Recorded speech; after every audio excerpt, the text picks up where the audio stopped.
Good afternoon, you're watching news analysis coming to you live on Politics and Business Television Abuja. And my name is Bulus Joanna with the top stories. Tinubu orders offensive as fresh plateau attack leaves 51 dead. The 2027 Atiku bloc defies PDP governors over coalition talks. In Rivers crisis, Fubara blast police over protest clampdown. The OPEC courts global oil demand growth forecast over U.S. tariffs. And on the foreign scene, Hungary's parliament votes to limit rights of dual nationals and LGBTQ+ people. Details coming up shortly.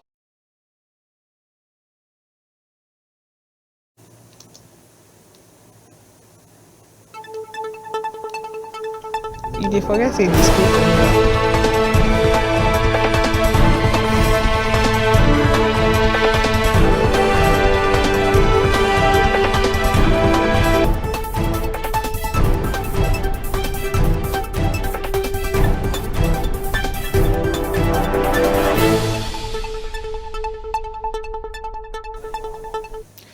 President Bola Tinubu has strongly condemned the violence in Plateau State, urging the state's leadership to find a lasting solution to persistent communal conflicts.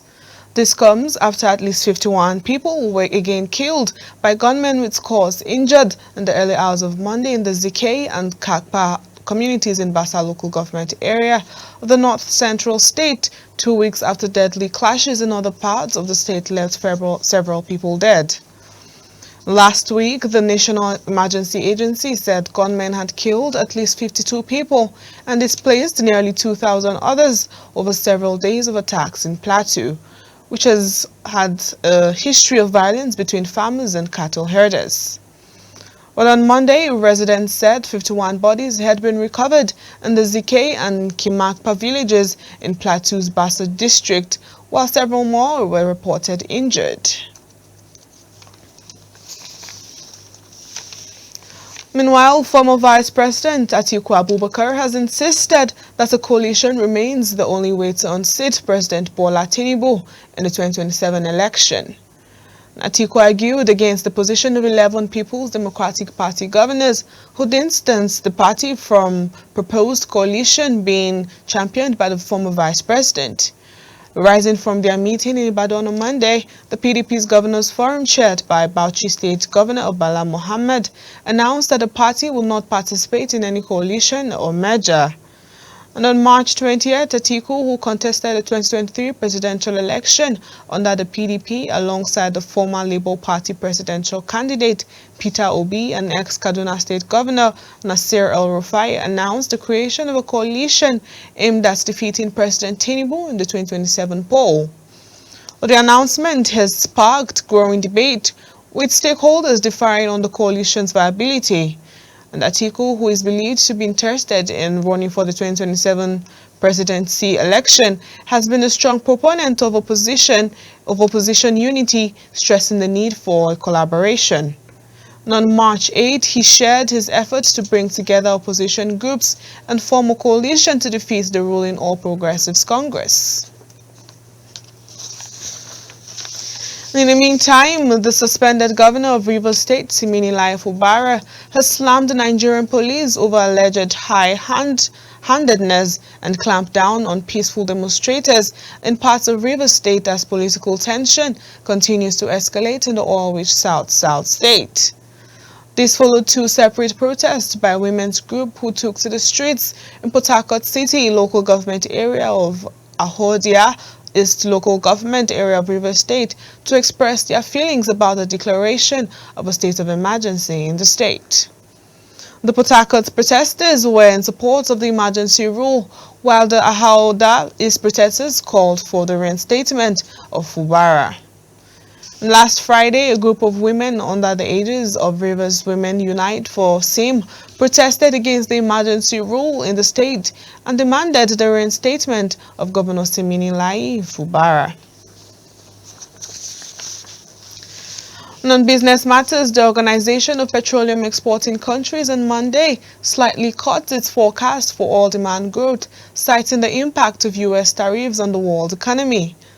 A report by Reuters quoting the OPEC monthly oil market report for April said the Secretariat now sees demand growing by 1.3 million barrels per day in 2025, down from a previous forecast of 1.4 million barrels per day.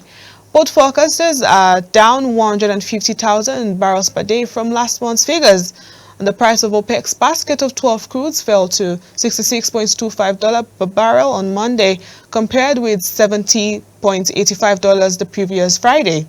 Well, according to OPEC Secretariat's calculations, U.S. President Donald Trump trade tariffs as well as a plan for higher outputs by OPEC Plus, which includes OPEC and allies such as Russia, have put downward pressure on oil prices this month and raised concern about economic growth. You're still watching news analysis on P&B TV. We'll go on a short break and more news when we return.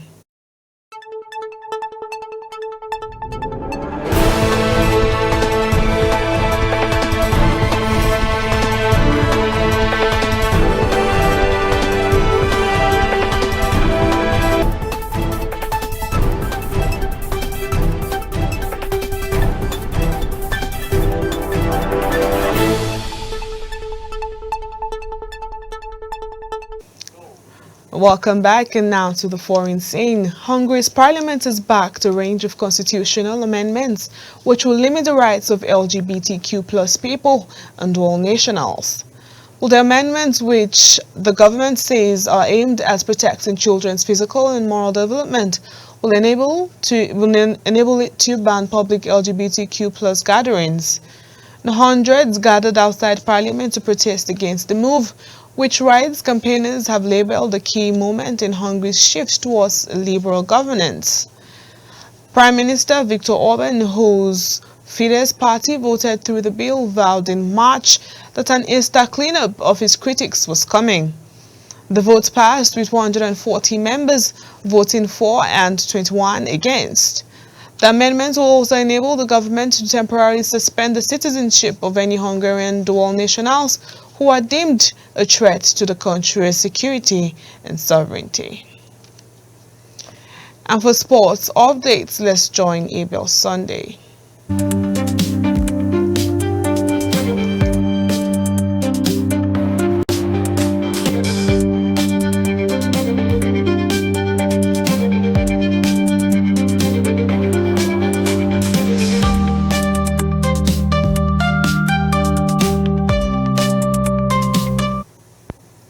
Good afternoon and welcome to P&B Sports News. I'm Abel Sunday. Newcastle United took on Manchester United at St. James's Park. Newcastle dominated the match, winning 4-1 against Manchester United. Sandro Tonali scored in the 24th minute with a volley assisted by Alexander Usyk. Haven Bonners scored twice in the 49th minute and 64th minute, with the first goal coming from Jacob Murphy's cross and his second from a mistake by Usyk. Bruno sealed the win with a fourth goal in the 77th minute. Garnacho scored in the 37th minute with a finish from a slick counter-attack move from Manchester United. Newcastle remains fourth in the Premier League table, boosting their Champions League qualification chance, while Manchester United hold 14th position, struggling with 14th league defeat this season. Away to Real Madrid. Real Madrid versus Arsenal second leg Champions League match is scheduled for Wednesday, April 16, 2025.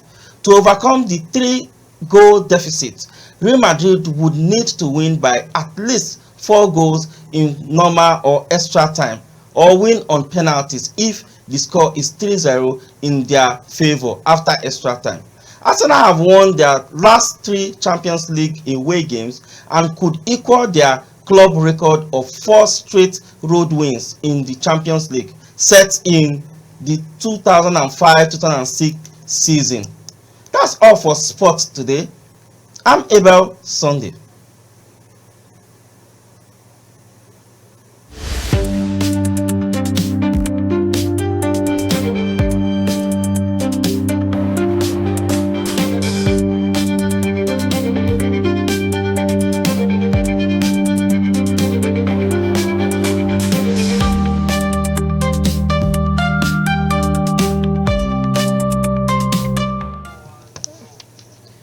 Welcome back. You're still watching Politics and Business TV Abuja. Now to the focus of the day. Tertiary institutions shortchanging students with student loans. Recent investigations into the disbursement of the federal government Students' Loan Fund have uncovered several unethical practices by some institutions of higher learning. According to the latest report by the Community Orientation and Mobilization Officers of the National Orientation Agency, schools and banks are conspiring to shortchange the students. Malam Lanre Issa Onilu, the Director General of the NOA, announced the findings after meeting with NEL Fund Managing Director, Mr. Akintunde Sawyer, over the weekend. Well, initial reports indicated that certain university officials have been withholding vital information regarding loan disbursements, prompting immediate action from NEL Fund. The NOA's feedback shows how specific institutions have in connivance with some banks deliberately delayed payments to successful student applications for personal financial benefit. Some universities fail to acknowledge the NEL Fund's disbursements to the students. Mr. Akintunde Sawyer confirmed that some institutions are failing to inform students about loan disbursements made in their name while still requiring them to pay tuition fees. He stated recent findings by NEL Fund have shown that some institutions have received student loan disbursements directly into their accounts, yet neglect to inform the affected students or record the payments in their financial records, leading to unnecessary confusion. Withholding critical financial information from students is not only unethical, but also a breach of the principles on which NEL Fund was founded. We are prepared to take legal actions against any institution engaged in such deceptive practices, they said. And in response, Malam Issa Onilu has issued a strong warning to these institutions and collaborating banks to cease such activities. And NOA has directed its state directorates to provide further feedback from students across the country to ensure the federal government takes appropriate actions against erring schools and banks. Well, joining us to discuss this very sensitive topic after a short break is Dr. Musa Al-Hassan, a lecturer with the Department of Mass Communication, Ahmadu Bello University, Zaria. Stay with us.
Welcome back. You're still watching Politics and Business Television Abuja.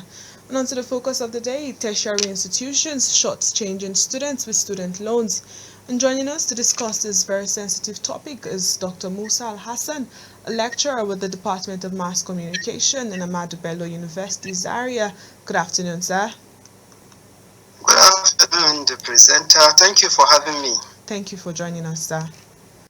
So just what do you make of this latest report of tertiary institutions shortcoming students with student loans? Shortchanging, sorry. All right. Let me begin by referring to the press release.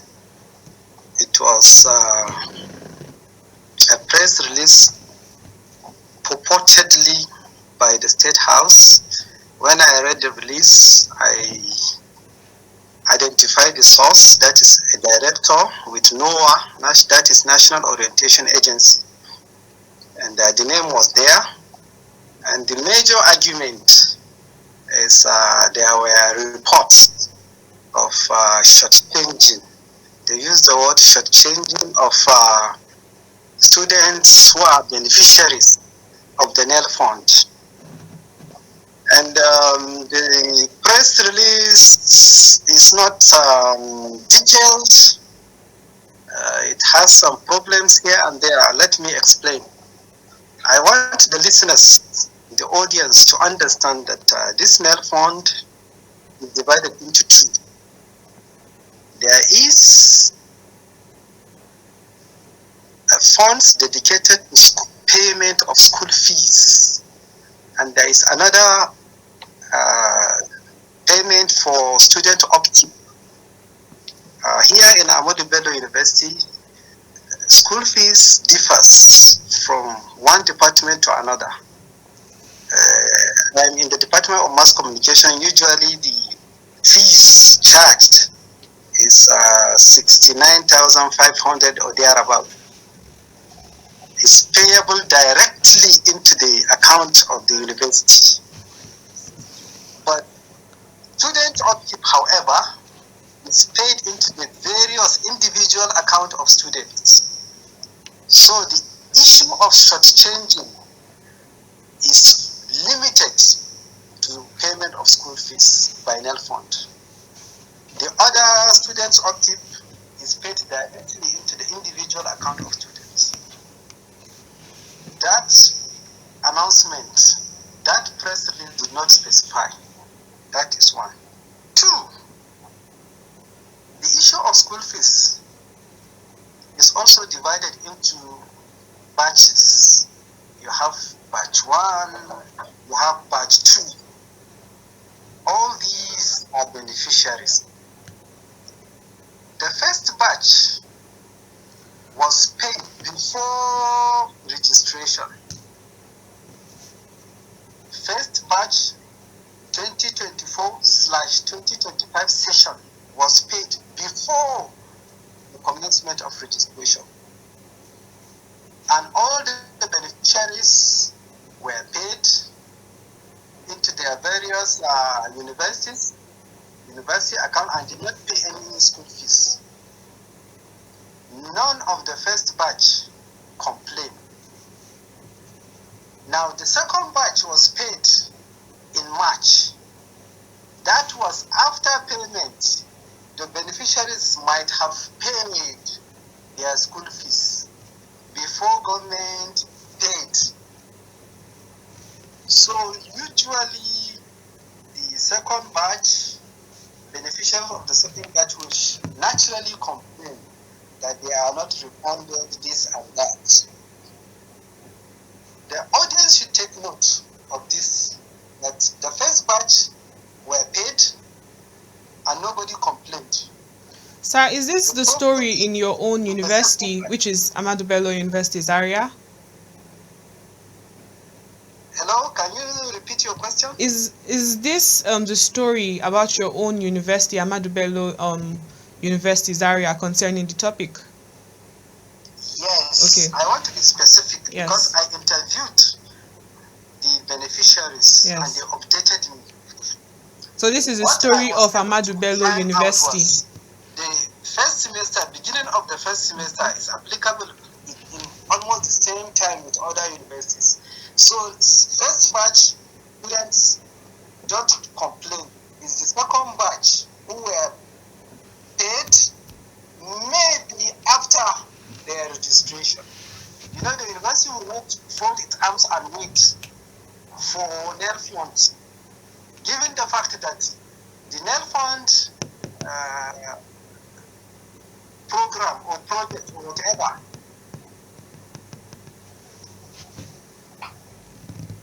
the NEL fund project covers not more than 10% of our students.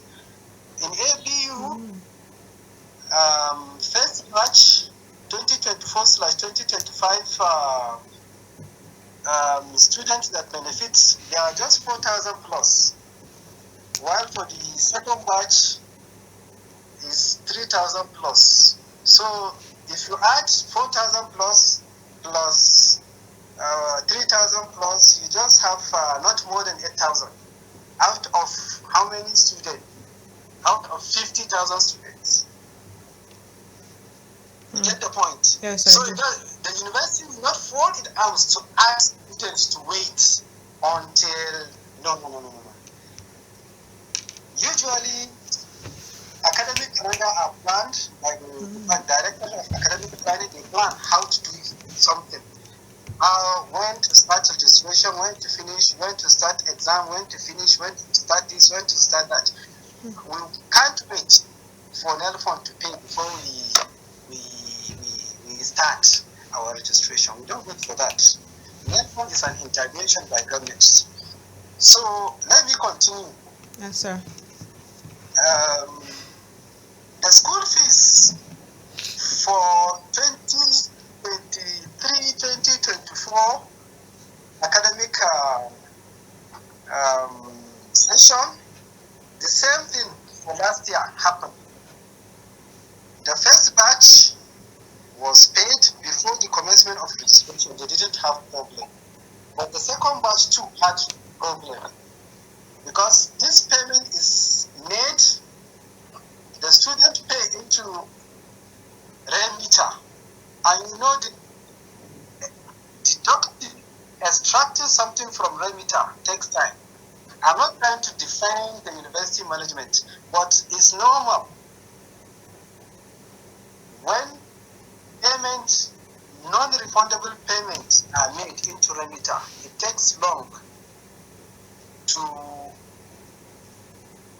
extract and refund the students. I'm not trying to defend them, but it's normal for every student. Students are all just whoever works in the government, whoever has any experience about federal government platform, payment platform system, takes long. And I want to use this opportunity to advise the NOAA, please, when you have a problem like this, before you release any statement, you contact the university first. Let the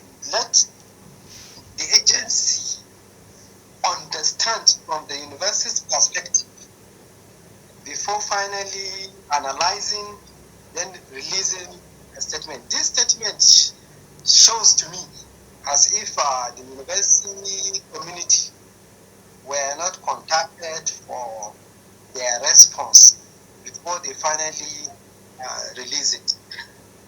This is a federal government. No university can cheat any student. It's a federal government, and for your information, every student beneficiary has his own quota that they contact, and once payment is made, it is shown, it's indicated that your school fees has been paid. You get the point. So So you do not agree. You do not agree. Even though there is going to be a delay in refunding.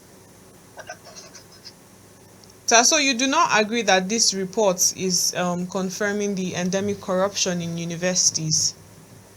You don't call it corruption, because the process of refunding when money is paid, especially federal payment system, there are so many steps, processes, and interview involved. This thing has to go to the, first of all, it has to go to the Federal Ministry of NEC first, then Federal Ministry of Finance. From Finance, it moves to directly to Office of the Accountant General.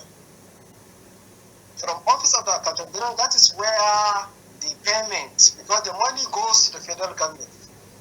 So that is where the government will first of all select, extract, and also refund to the beneficiaries. So you're saying that those students that beneficiaries that had paid personally from their pockets the school fees will be refunded? Yes, the university, all universities management have assured them through their student unions. Like here in Ahmadu Bello University, there is what we call Student Representative Council.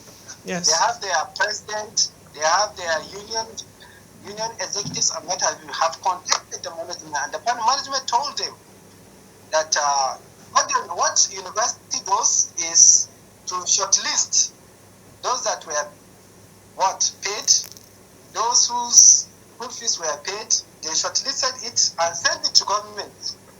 The government is supposed to refund. Through that process, long process of synthesizing, removal, extraction, and what have you, the Federal Ministry does that. And that is, to the best of my knowledge, even we staff, whenever we have problem with our salary, if there is any deduction, you understand? Yes, sir. Wrong deduction, it takes long for us to be refunded. But the same thing applies to the student loan program, because payment are made through remitter, and it goes directly into federal government's account. Okay.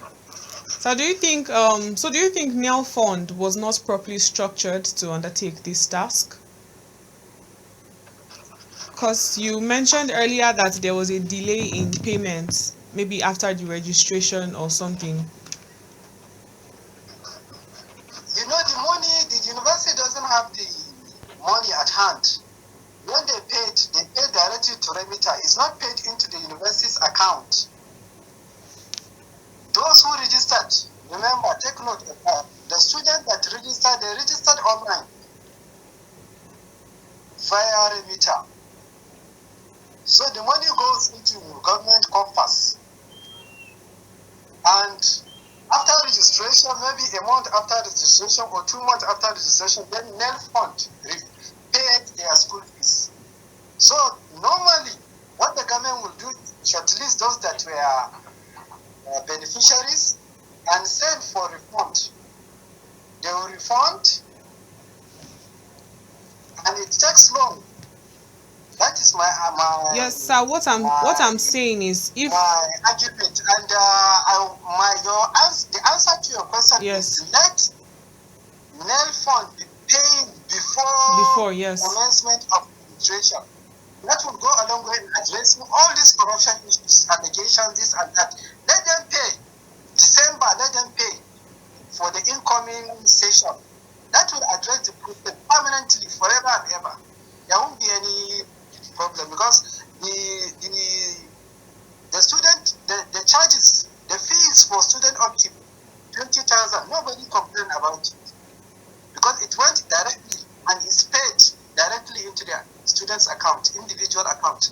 So let NEL Fund be paying at once at the beginning of session before the commencement of registration. That will solve the problem. Permanent solution to the problem. Thank you so much, sir. So much wisdom. Thank you for joining us. You are most welcome. Thank you so much. Well, we've come to the end of the news analysis today. Thank you very much for tuning in and joining us. My name is Withstudent. Do have a wonderful day. Bye.